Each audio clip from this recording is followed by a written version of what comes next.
Good morning from Vietnam. Good afternoon to you, Bonnie. Thanks a lot for coming back to our program and share your life story on a very specific topic that we are going to discuss today is about wisdom. So thanks a lot for spending your afternoon with us.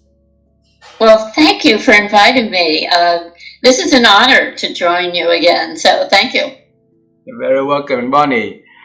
Next time, if you have a chance with your family to travel to this part of the world, please let us know. We would love to host you and your family here. We have a lot of friends coming from Canada and America in the next 2 weeks, so we have it on the board here. So that will be a wonderful opportunity to see our guests, from virtual space into in person.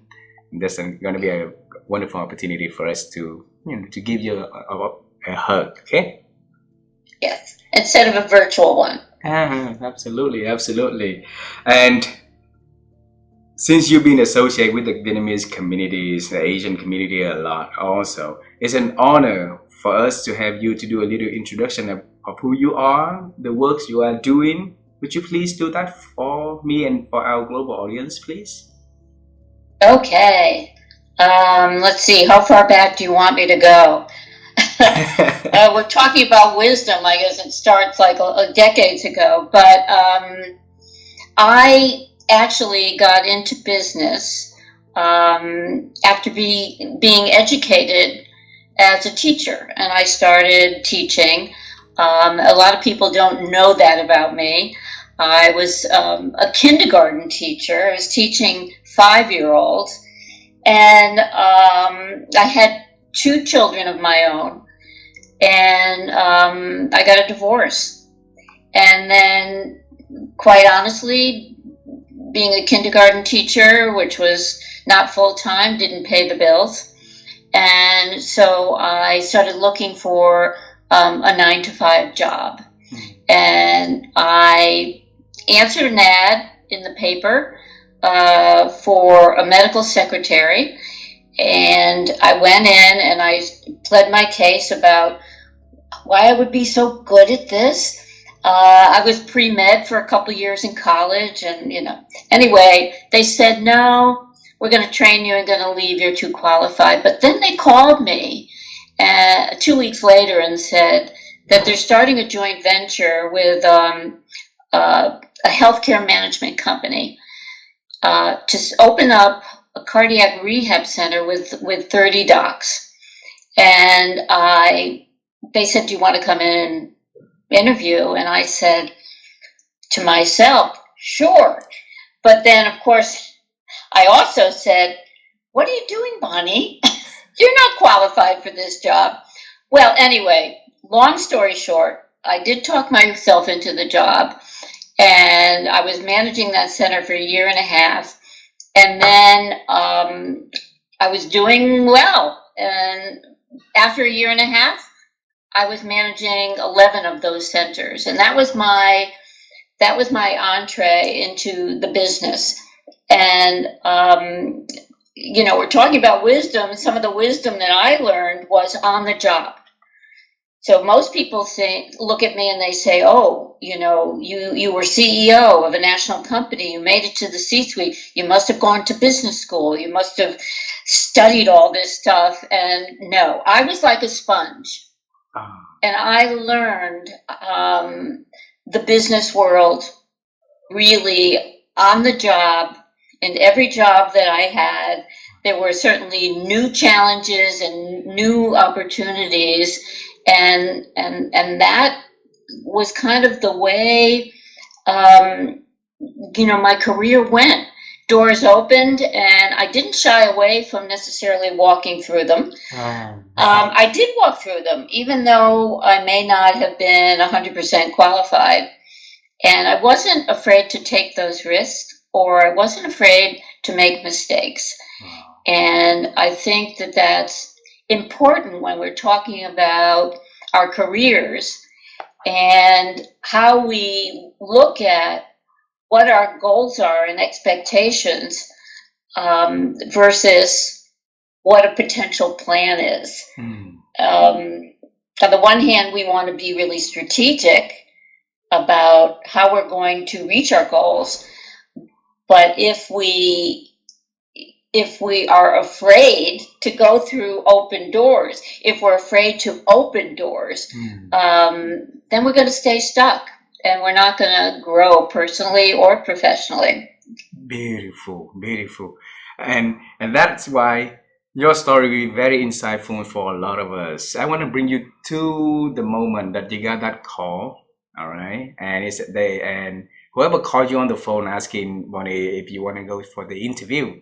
And right there you got the imposter syndrome, right? So the who you are and how can we fit for this kind of role. That's a lot of people having that same question.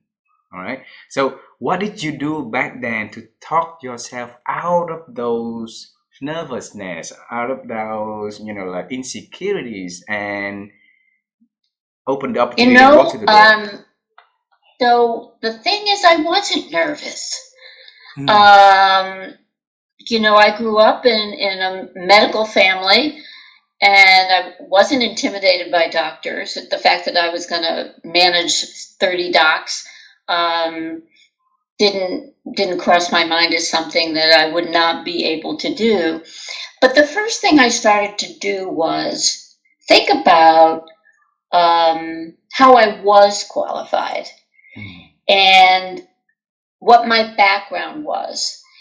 And part of that, I know it sounds really silly, but one thread that I could connect was I was an aerobics instructor, right? And that's all about cardiac fitness.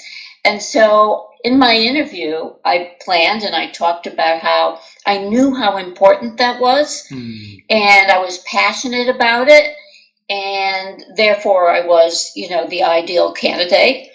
And the other thing is I kind of dug into my family history, and my father had a heart attack when he was 57.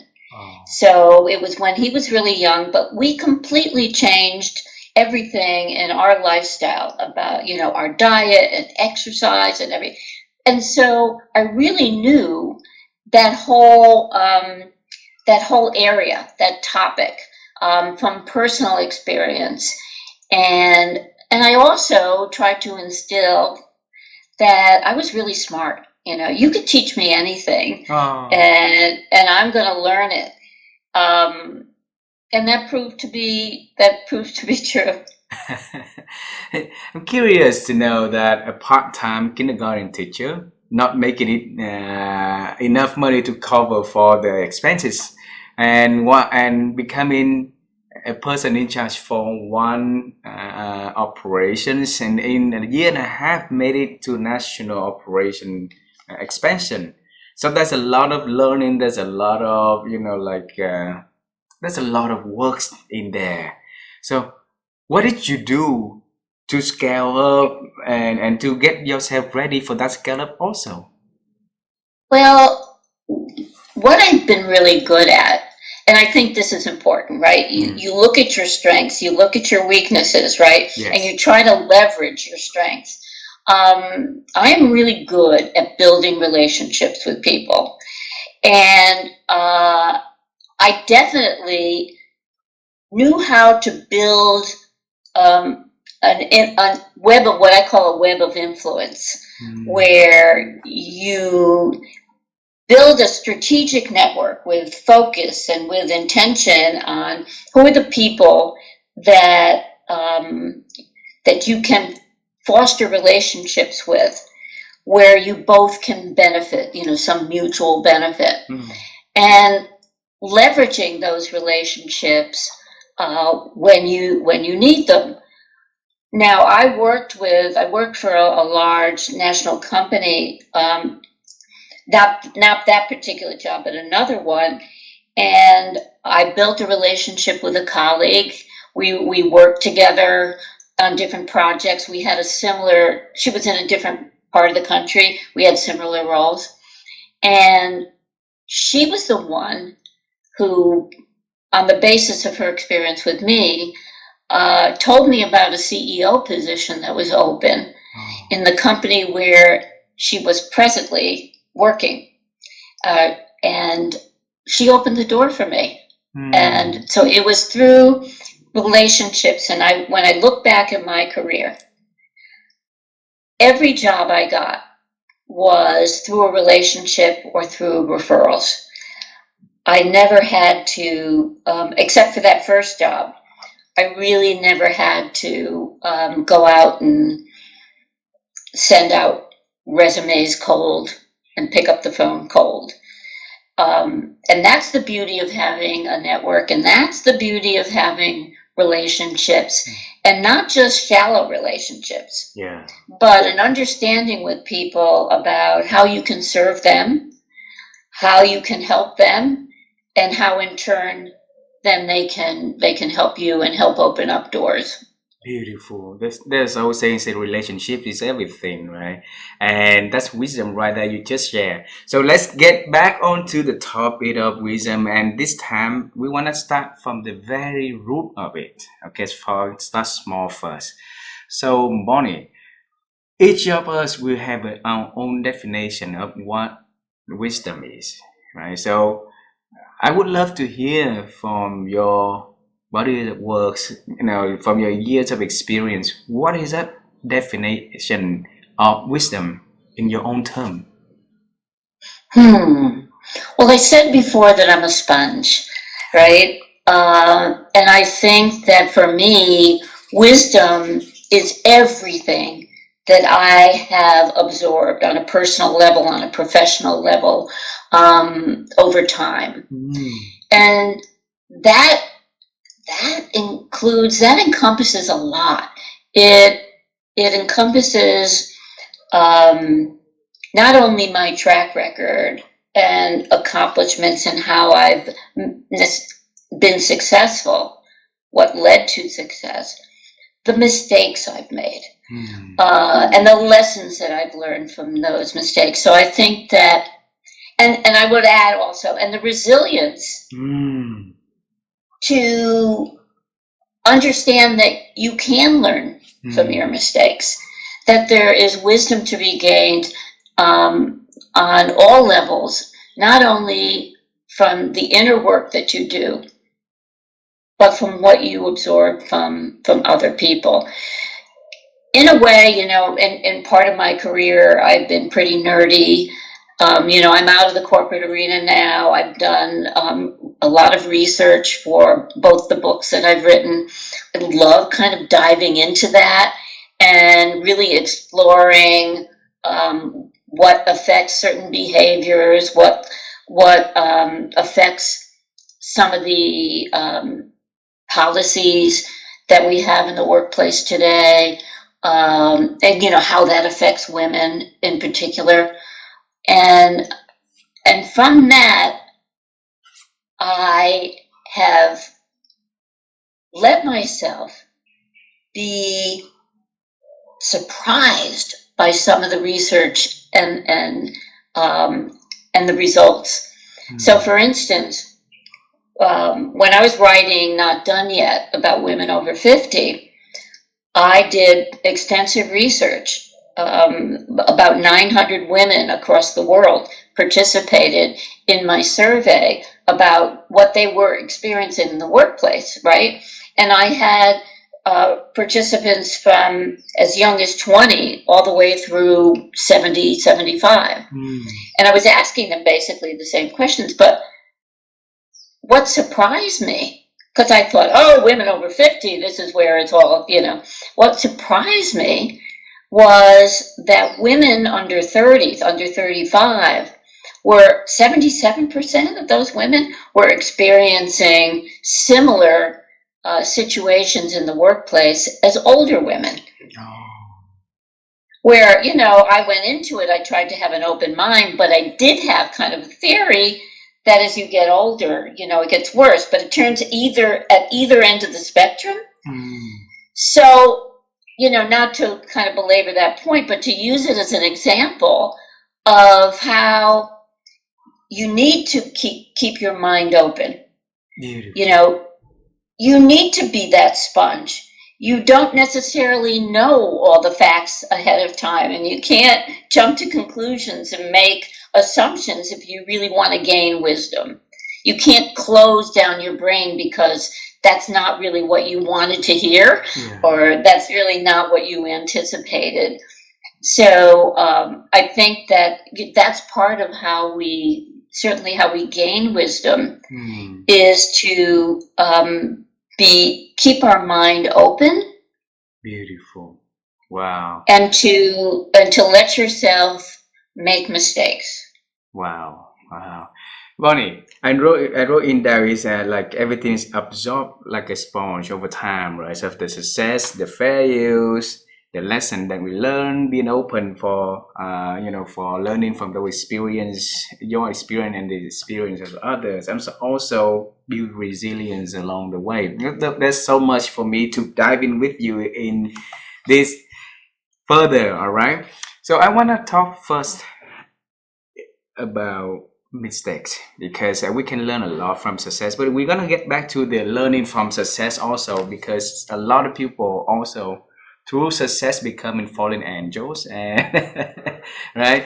So for mistakes, we a lot of us when we face with mistake we got discouraged.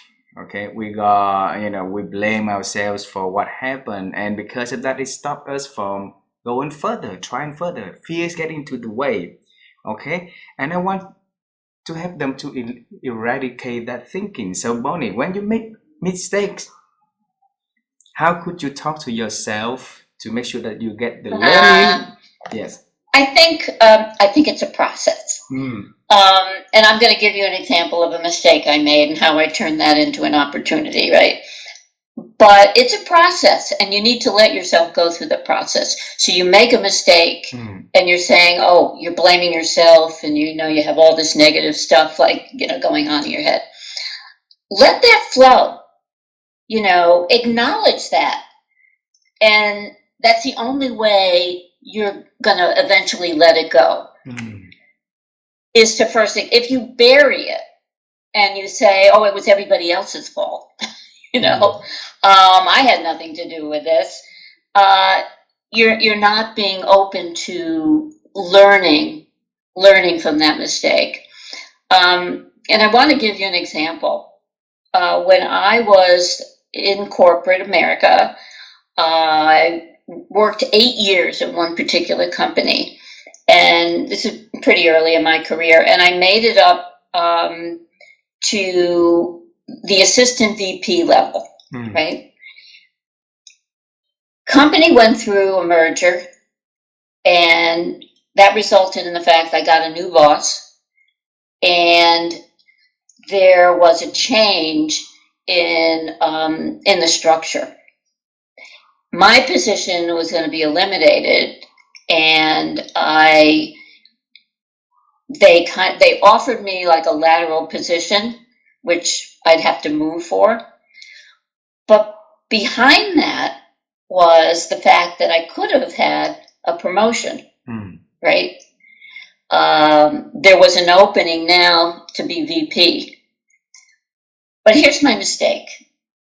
We got the merger, had a new boss. I really didn't like him. He was intimidating. He was a bully. He was part of like the boys club. And I really didn't forge a relationship with him. So I missed out on that promotion because I had the track record. I was more qualified than anyone. But I kind of stayed invisible. And what I learned from that certainly is the power of relationships and the fact that I needed really for him to know me better and really get over myself, right? Yeah.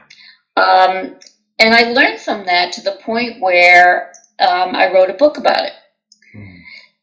My first book, The Politics of Promotion, was actually, the original title was Anatomy of a Blindside. Because I thought I was going to get that promotion, and I was blindsided. And I was blindsided because I had no relationship with this new person. But again, when we're talking about opportunities, that's when the door opened for a CEO role in another company. And I left that company and took it. So, yeah. At one point, years later, I wrote a book and decided to help women to avoid being blindsided and what they needed to do, right, to be successful. But that was a big mistake. And I think it resonates with a lot of people, especially women, that sometimes our fear keeps us from doing what is really important for our career, and it keeps us stuck. In this case, you know, I really lost out on a promotion that I deserved. And fear seems to be really, really real to everybody. So how can how can we overcome the fear that anytime it could arise inside of us, inside of our head, inside of our thought, Bonnie? Again, it's acknowledging it. Acknowledging the fear. You know, and certainly I help my clients with this. And that is, well, what came up for you? So you had the intention of doing X, right? Say, asking for a promotion, right? Setting up a meeting with your manager and asking for a promotion, or raising your hand in a meeting and sharing your opinion. And you had that intention and you didn't do it. What I will explore with my clients now is, what came up for you right away? What was that voice telling you? And write it down and look at it and acknowledge it. And that's the only way that you're going to really address that fear, acknowledge that you have it, and challenge it and say, oh, is that really true? You know, I'm going to get fired. I can't ask for a promotion. I'm going to be, you know, my boss is going to laugh at me, or whatever it is. That message that you get in your head is one that you need to acknowledge, you need to verbalize, you need to write down in order to address it, because it's going to keep popping up, right? And each time it does, we have to go through the same process. If we bury it, first of all, it affects our health and our well-being. Yeah. If we are, you know, swallowing all that fear, it's going to show up somehow in our body. Not to mention, you know, mental health and our overall attitude. Yeah. Wow. So face it. Right, the first thought coming into our head, and let's address it. Let's ask questions about that, why we are fearful for that, right? Yeah, and ask, you know, is that really true? A lot of time turns out it's not. Right? Most of the time it's not. Yeah. So we talk about mistakes already, and then sometimes I think that wisdom also learning from the success, like you say, and learning. And so sometimes I saw a lot of friends of mine, the people I know, on victories, they forgot, you know, to continue the path and growing. So, you know, it's like on the mountain, the next step is to fall off the mountain, right? And we don't want it to happen to our audience, to whoever listen to this conversation. So in success, how can we accumulate wisdom and continue in our path of growing, Bonnie? Again, it's acknowledging it. So we really take for granted most of the time that anybody can do what we do, right? And we don't own it. We don't own our successes. We don't own our value. One of the things I do with my clients is to suggest that they keep a success journal. And every day, you make one entry, at least one entry into that success journal of something big or small that you've accomplished that day.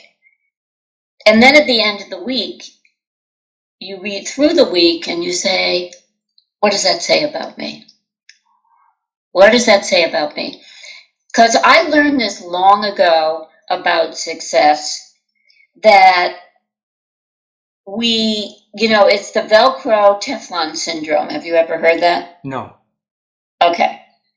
So the good things that we do, or if we receive a compliment, you say to me, "Oh, Bonnie, you did a great job in that interview," or whatever, and I'm like, I probably didn't. I should have brought up that question. I didn't really answer that one clearly, and we beat ourselves up.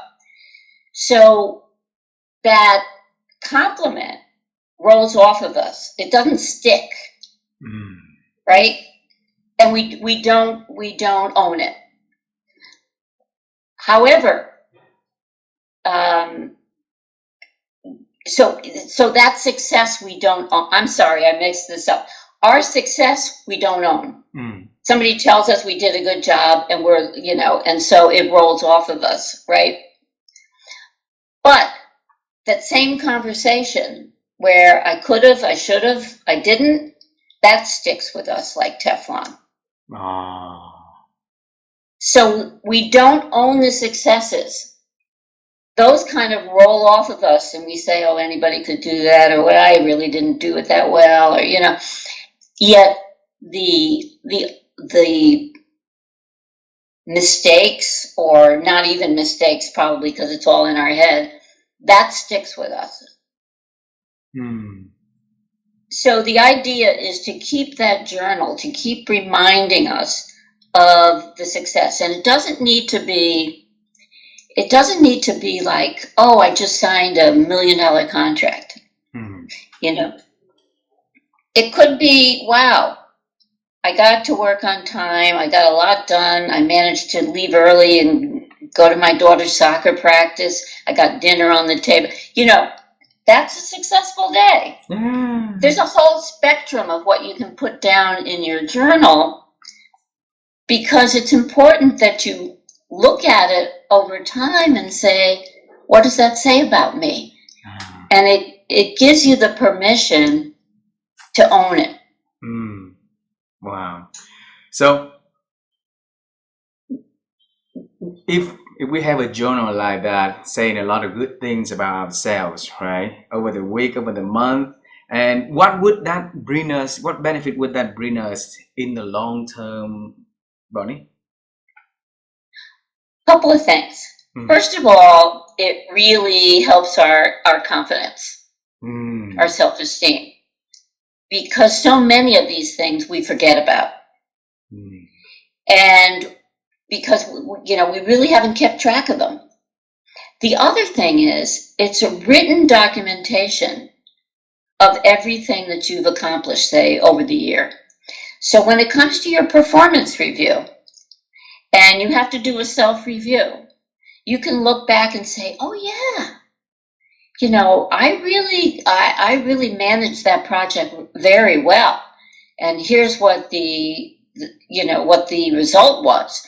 But also, here was the challenges, and I really brought the team together, and so things that we may forget about over the course of the year, we now have a written documentation that we can certainly share with our managers. And I'm a big proponent in setting up regular meetings with your manager and sharing each time what you've accomplished during that time period, whether it's 1 week or 2 weeks, and making sure that at the end of the year, or on a regular basis, quarterly basis, they know everything that you've accomplished. Beautiful. Bonnie, another part of your definition of wisdom related to resilience. Okay, because I wrote it down as resilient. So what is that resilient? What does it mean to you? And how can we build the body of resilience inside of us? I don't think we can really gain wisdom without resilience. Because, as I said before, it's important to be open to where that knowledge is coming from, not closing the door, and to understand that it may not be the path you think. So maybe you need to change directions. Maybe you need to look for new resources. Maybe you need to broaden your network. Maybe you need, if we're so stuck in the status quo that we're not open to being resilient, we're going to stay stuck. And there's so many situations over the course of my career where I can say, if I weren't resilient, if I weren't open to change, there's so much that I would not have learned. Even, going back to that first job, I didn't even know how to balance my checkbook at that time. I was young. What did I know about running a business, right? But I said, hey, I'm open to doing this. This is a new chapter in my life. I'm a single mom. I need to bring home some income, and I'm going to learn this. Wow. It's not the path that I thought I would be on. Wow. So, the part is you showing to other people that your intention is that you are willing to learn and willing to do everything to deliver the result. But they're also on the other recipient end, so they have to believe in it, right?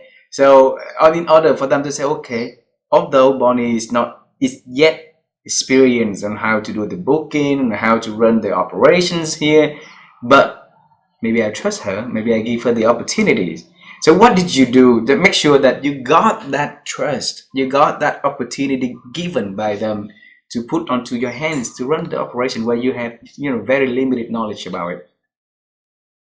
Well, I think certainly over the course of my career, I did build that trust with a very solid track record that I was not embarrassed to share, right? Because it's really important for you to have credibility, for you to have visibility with your network, and as I talked about before, connecting and building influence. But with that first job, there was no reason for them to trust me. Yeah. And the way I opened up that door was with my passion for the work that was deeply personal, my commitment to it that was deeply personal. And also, I certainly brought up the fact that I would not have an issue managing 30 doctors in that center and tell them to come in and look at the notes and write off, check the box so we get paid kind of thing. And I think that helped too. I had confidence. You had the confidence, right? So I want to bring you further before it, okay?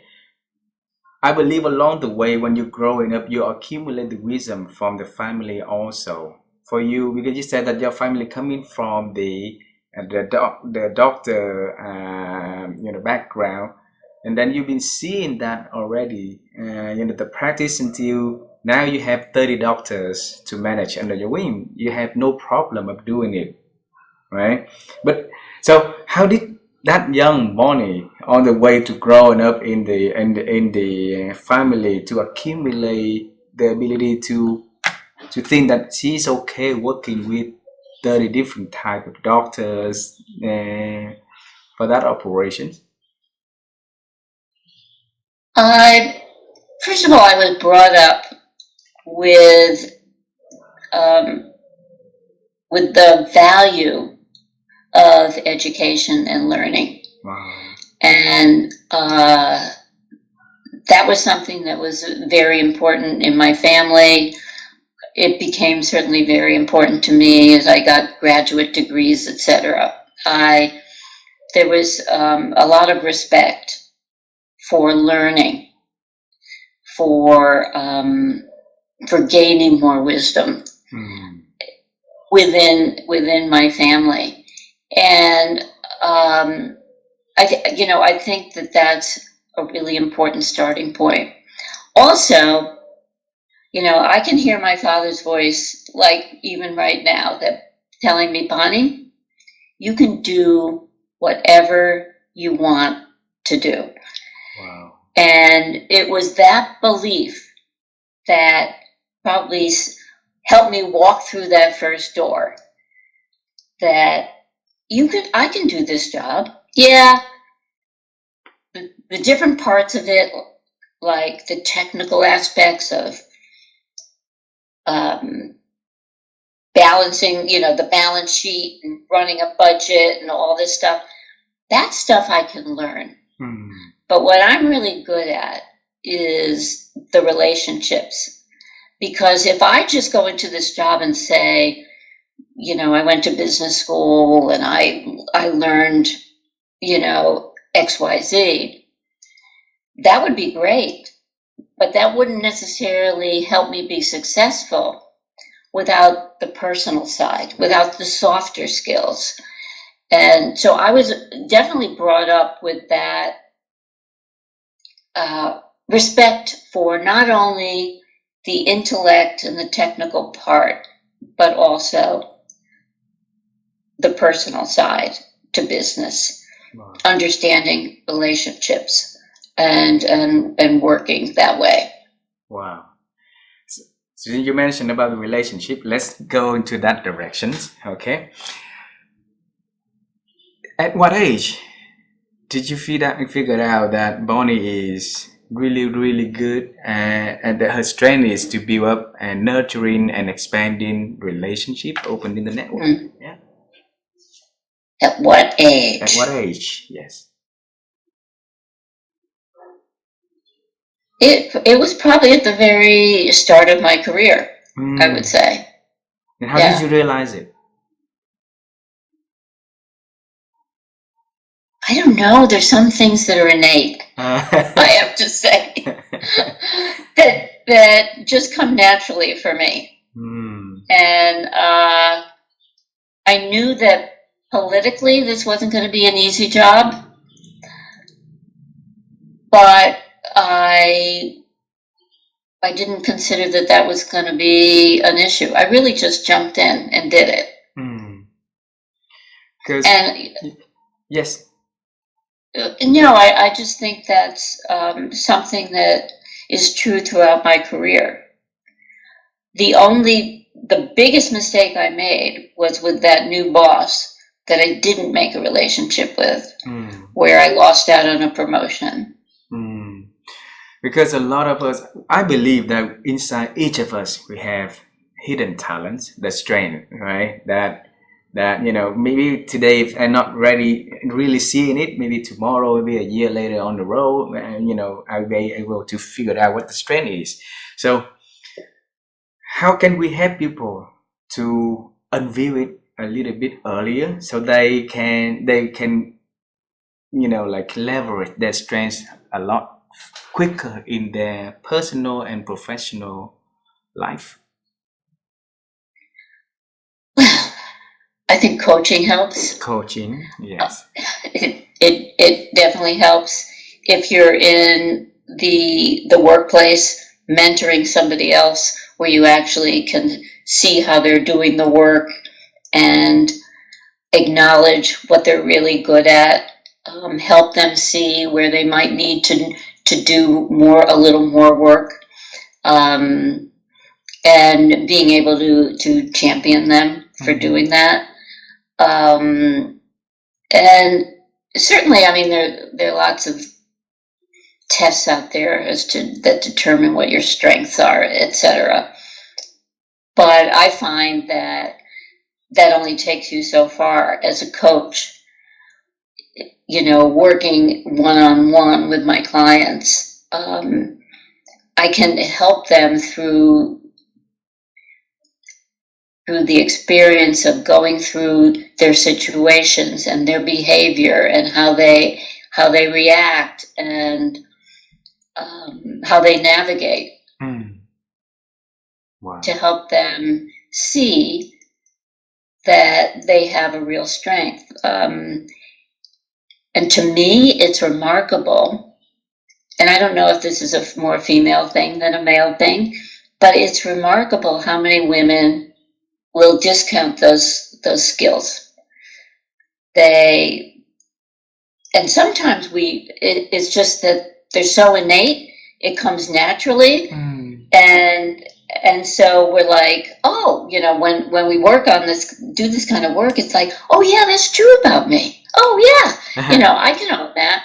But it takes somebody else to observe and work with you sometimes for you to recognize what that is and help them acknowledge that that's part, because a lot of it just comes naturally, and we don't recognize it, and we take it for granted, and we think, oh, anybody can build relationships. Oh, anybody, can tackle that issue. When in fact, nobody does it the way you do. Yeah. Bonnie, when we're speaking about relationship, there's a different level of relationship, right? Some is very, like surface, some is very, very deep. And you mentioned in here that you say mutual benefits, so it's win-win for everybody. So how can you, in your world, what is that, when you build a relationship with somebody, what do you have in mind about the future of that relationship to be? Well, and I write about this a lot in the politics of promotion, and that's being very intentional and focused on building relationships. So you map out the influencers, right? And who has some kind of say or power over your career, either directly or indirectly. Even if you look at your manager, who is in their circle of influence? Who do they listen to? Who do they go out to lunch with? Who do they call on in meetings? Who are the influencers, not just your manager, but in a broader sense, right? Who are some of your colleagues that know your work? And even your direct reports, right? Who are the people who could speak for you, who could advocate for you, if they knew you better even, right? And so I help my clients come up with what's called a strategic network, where they write down all those people who may have some influence over their career. And then you look at, well, how much influence do they have? And you rate it 1 to 10, 10 being the highest influence. And then you go to the next column and you say, how strong a relationship do I have with that person? 1 to 10, with 10 being the strongest. And then this is your personal sales plan, really. And you look at it and you say, oh, John has a lot of influence. He's like a 10. But when I look at what my relationship with that person is, it's only a 2. So that's an opportunity for me then to connect with this person, learn more about what their challenges are, what they're working on, and potentially how I can help them to reach their objectives. So you're not just asking, you're also serving. Wow. based on the value that you bring. Wow. Does that make sense? So it's very focused. Now, it's not static. That network, that map changes over time, but it's very strategic. And a lot of people just network, without any focus. It's collecting business cards. It's going out. They never follow up. They never build those types of deeper relationships. They're all about numbers, especially in social media now. I have 10,000 followers. You don't need 10,000. I mean, that's nice, but you don't need 10,000 followers. You probably need 10 people that you have a solid relationship with. And that's going to be the key to navigating the workplace and help you reach your goals. Wow. So you mentioned in here that, like the relationship that the influence level of that person is, and, from 1 to 10, and then our relationship existing from 1 to 10, and then from there we have a strategic plan to get into, build that relationship up, right? And in terms of not only asking but giving values, right? But if you look at the ladders of influence, the higher in on the top, then it's harder for us to get access to it, let alone showing the values that we can add onto their busy schedule and busy operations. So how can we overcome that challenge? Well, that's about networking, right? So you have a target that you want to meet somebody. Well, who in your network knows that person? Who knows what it might take to open up that door? Maybe you want to build visibility with that person, and what are their special projects and interests? Maybe you need to sign up for one of their projects, or maybe they're in an employee resource group where you would get involved so you have more one-on-one. But that's the strategy. I mean, not everybody is going to say, yeah, come on in and let's chat right away. Sometimes you need other people to help you open the door. But I also find that people, if you make the request that I'd love to know more about what you do, can you spare a few minutes just to meet with me? Because I see that you're in charge of this. What are some of the things you're working on? What do you do? And people love to talk about themselves. So chances are they would say yes without using the network. So we mean, both things work. Yeah. So we have to have a really, really clear intention in our plan of what to talk and how to do it, right? And it's not static. You can meet with somebody and they say, oh, you know what? You really need to meet Mary over there. And so, it just expands. And that's what I mean. You need to be open. Yeah. That your plan isn't cast in stone. That network has the same kind of resilience as your attitude should have. Bonnie, because time is finite for everybody. So, a time for me to expand the network with this individual means that I have less time to, to build relationship and create the network with the other individual. What if I was wrong in my scale and leading me to a different, path? Yes. So that's important. You can't be wrong. Everybody you meet will give you some information. Wow. And so that's something that could be a potential block. So I'm glad you brought that up, because somebody said, oh, I met that person, it didn't amount to anything, so why would I continue or whatever? No, everybody you meet, you just look at it as an opportunity to learn something, to gain some knowledge from that person. And maybe they're not going to recommend that you get a promotion, but they may give you information. Like, oh, you know what? Here's what's really going to influence decision makers. They're really interested in this type of work and these types of clients. So maybe you need to get more visibility here. So you can't make mistakes. Wow. And when you're talking about time, this is all something else that's really important. Put it on your calendar. That say every Thursday at 9, 10 o'clock or whatever works for you, you're going to set an appointment for coffee or whatever with somebody. And it could be virtual. Doesn't, maybe you're not in the office. But once you put it on your calendar, then chances are you'll honor it and you'll do it. And you'll reach out and make an appointment. Beautiful, beautiful. Well, I have a couple last questions for this conversation. All right. And I want to go to the sponge metaphor again. Okay.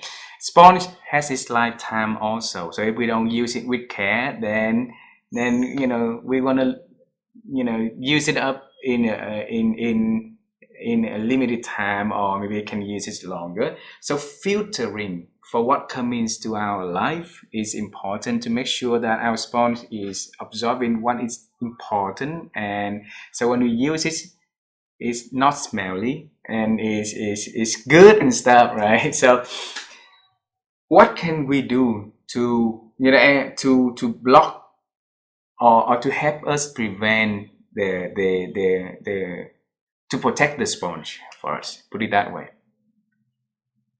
Protect it from what? Protect it from whatever it could come in and harmful to our absorbing capability, or hurting our sponge. Oh, that sounds to me like a limited belief. I think that one of the challenges that's important to talk about is how you can squeeze the sponge, how you can share that knowledge with others, how, and if something happens to you, you passed on that wisdom to somebody else because, you have generosity of spirit that you want to share your knowledge, you want to help others. And rather than protect that sponge, that you're willing to squeeze it, to use the metaphor, and let the wisdom flow to others who might find that wisdom helpful. That wasn't my intention. My intention is like this. Gab it in, gab it out, right? So if we put onto the sponge only things that is not really helpful, so the more that we squeeze out of it, it's just a bad experience that we accumulate. We're learning from it. We share with negative experience to other people. Right. Yes. So what can we do to welcome it into that sponge? A lot of good information, a lot of opportunities, a lot of like positive things, so that when we squeeze out, is a good opportunity for other people to learn and to continue expanding that growth together with us. Well, I think from the onset, it's important to be open to absorbing all different kinds of information, right? What we feel is more important than others, other kinds of information, we prioritize.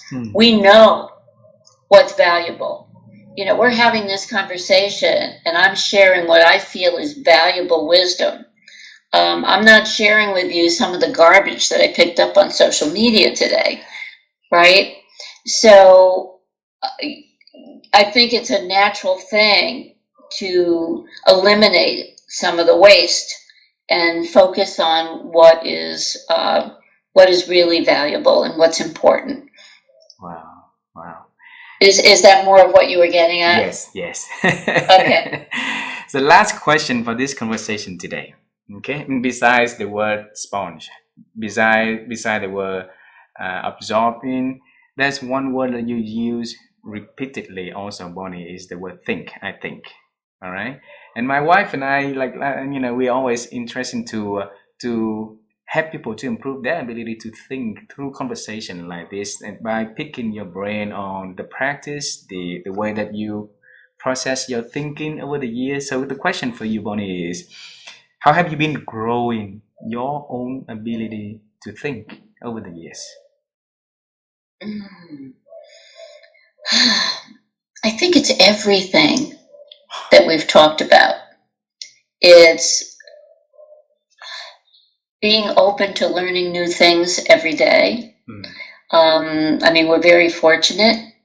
We have an unlimited access to resources and information through books and podcasts and conversations, and there's so much out there that sometimes it becomes, it definitely becomes overwhelming.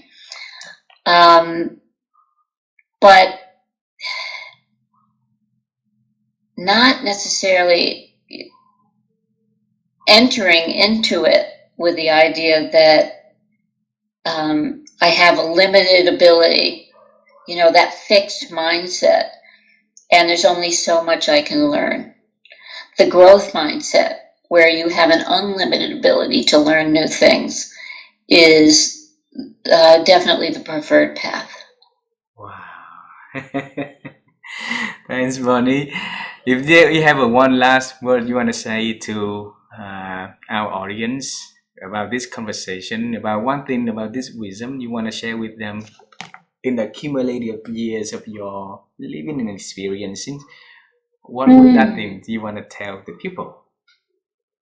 Well, I think what I really want to do is thank you for this conversation, because as we discussed earlier, I didn't really know what the conversation was going to be, but you helped me to recognize and acknowledge my own thinking about my wisdom and my experience.